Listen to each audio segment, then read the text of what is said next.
அன்பின் சமாதான ஊழியத்தின் யூடியூப் சேனல். இந்த சேனலுக்கு நான் மிகவும் நன்றியை கடமைப்பட்டிருக்கிறேன். இந்த செய்தி நான் இந்த உலகத்துக்கு எடுத்து அறிவிக்கிறேன். நான் இந்துவாக இருந்தபோது நான் ஒரு ஒரு வியாதிப்பட்டு அன்று நான் படுக்கையில் இருந்தேன். அன்று ஒரு நேரம் என்னவென்றால் ஒரு 3 மணி இரவு இருக்கும். அந்த 3 மணி ராத்திரிக்கு எனக்கு மரண தருவாய் வந்தது. எனக்கு செத்துற மாதிரி தெரிஞ்சு, நம்ம செத்துறங்க அப்படின்னு நினச்சிட்டு கண்ணை மூடினே இருக்கிறேன். 2 பேர் வந்து என்ன 2 கையை பிடிச்சிக்கிறாங்க. கையை பிடிச்சிக்கிட்டு தான் கூட்டின்னு போகிறாங்க. எங்களா இவங்க நம்மளை கூட்டின்னு போகிறாங்க, எங்கேயும் கூட்டின்னு போகிறாங்க அப்படின்னு சொல்லிட்டு நான் அவங்கள பார்த்துட்டே போகிறேன். அவங்க 2 பேரும் ஒரு ஆளுக்கு ஒரு கையை பிடிச்சி தான் தூக்கின்னு போயிட்டாங்க.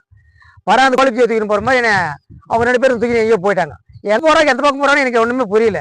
கடைசியில் பார்த்தா எங்கேயோ கொண்டு போய் நிறுத்துறாங்க.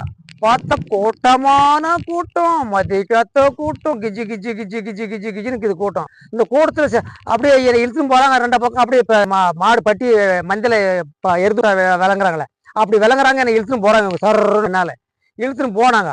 கடைசி போயிட்டாங்க. அந்த கடைசி போய் நின்று பார்த்தா சாமி, அது இன்னைக்கும் பார்த்தா உடம்பு நெடுங்குதுக்கு பயம் கொடுக்குது. அந்த அளவுக்கு அதிசயமான ஆச்சரியமான அந்த ஒரு ராஜ்யம் எது, அதுதான் யமலோகம். அந்த யமலோகத்துல யமன் சிம்மாசனம் போட்டு உட்காந்துக்கிறான். அந்த சிம்மாசனத்துக்கு கீழே 6 அக்னி, 6 நெருப்பு அப்படி தண்ணி மாதிரி ஓடுது. இந்த யமனும் அந்த நெருப்பு மாதிரியே தேடுறான். தக தக தக தக தக தகன்னு என்னை கொண்டு போய் அங்கே நிறுத்திட்டாங்க. அவனை நிறுத்திட்டு அவனை பார்க்குறான். அவனை பார்த்த உடனே எனக்கு அப்படியே புல்லரிக்குது. என்ன இவங்க கூட்டம் வந்துட்டாங்களேன்னு அவங்க கேட்குறான். யமன் இவங்கள, எதுக்கு அவனை பிடிச்சி வந்தேன் வந்தான், நான் கூப்பிட்டுங்கன்றாங்க அவங்க. எதுக்காக வந்தான்றான். யமன் கேட்க எதுக்காக நீ வந்தான்றான். நான் சொல்கிறேன், நான் வரல, இவங்க தான் கூட்டாங்க என்ன அப்படின்னு சொல்கிறேன். அதுதான் கூட்டாதான்றான் திருப்பின்னு. சரி, அவன் கணக்கா பாடுறான்னா. அப்போ ஒருத்தர் பக்கம் வச்சுக்கிறான், பெரிய புக்கை, அவ்வளோ பெரிய அகல ஒரு புக்கு வச்சுக்கிறான். அந்த புக்கில் இப்படி விரிச்சு பார்த்து அவன் கணக்கு முடியலையான்ட்டான். ஆட என்ன எப்படி சொல்கிறேன்னு, என்ன ஓட்டு முருகன் அவன் போட்டோம் அப்படின்றான். இவங்க என்ன பண்ணுறாங்கன்னா அங்கே பக்கம் இழுத்துனாங்க. இப்படி இழுத்துன இடத்துல பக்கம் பார்த்தா இந்த பக்கம் அக்னிகாரில் ஓடுது, இந்த பக்கம் திரும்பி பார்த்தா அப்படியே சமுத்திரமா இருக்குது.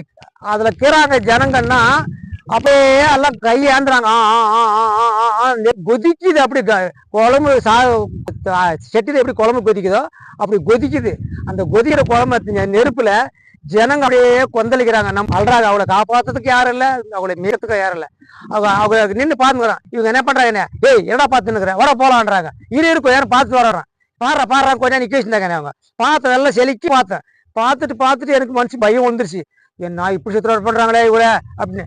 இவங்க என்னன்றாங்க, எவ்வளோ பார்ட்னர பாத்துங்கம்மா எவ்வளோ போடான்றாங்க. நான் எங்க போறது, நீங்களே என்ன கூட்டு வந்தீங்க, நீங்களே என்ன கூட்டாங்க அப்படின்னு சொல்றாங்க கூட. இவங்க என்னன்றாங்க, போடான்னாட்டாங்க. அதெல்லாம் முடியாது, நீங்க தான் கூட்டு, எனக்கு எங்க வீட்டுக்கு வழியே தெரியாது, நீங்க எங்கேயும் கூட்டு வந்து எந்த வழி கூட்டில எங்க தெரியும், எனக்கு எங்க வீட்டுக்கு கூட்டு விட்டாங்க நீங்களே அப்படின்னு சொல்றான். அப்போ அவங்க இதனா ராவடே பசிய வர போவான்னு சொல்லிட்டு 2 பேரும் ஆளுக்கு ஒரு கைப்பிடி பிசின்னு அடிச்சிட்டாங்க. வந்துருச்சு அவன் வந்துச்சு அவன் உயிர். அன்னைக்கு நான் இந்துவா இருந்தேன். இன்னைக்கு நான் அதையெல்லாம் அனுபவித்ததுனால தான் ஆண்டவர் என்னை தெரிஞ்சு அந்த நரத்தையும் காமிச்சாரு, என்னைக்கு சொர்க்கத்தையும் காமிச்சாரு. நான் இன்னைக்கு ஆண்டவர்கிட்ட ஆண்டவருடைய பிள்ளையா இருக்கிறேன்னு சொன்னா இது ஒரு உண்மையான உறுதியான சாட்சி.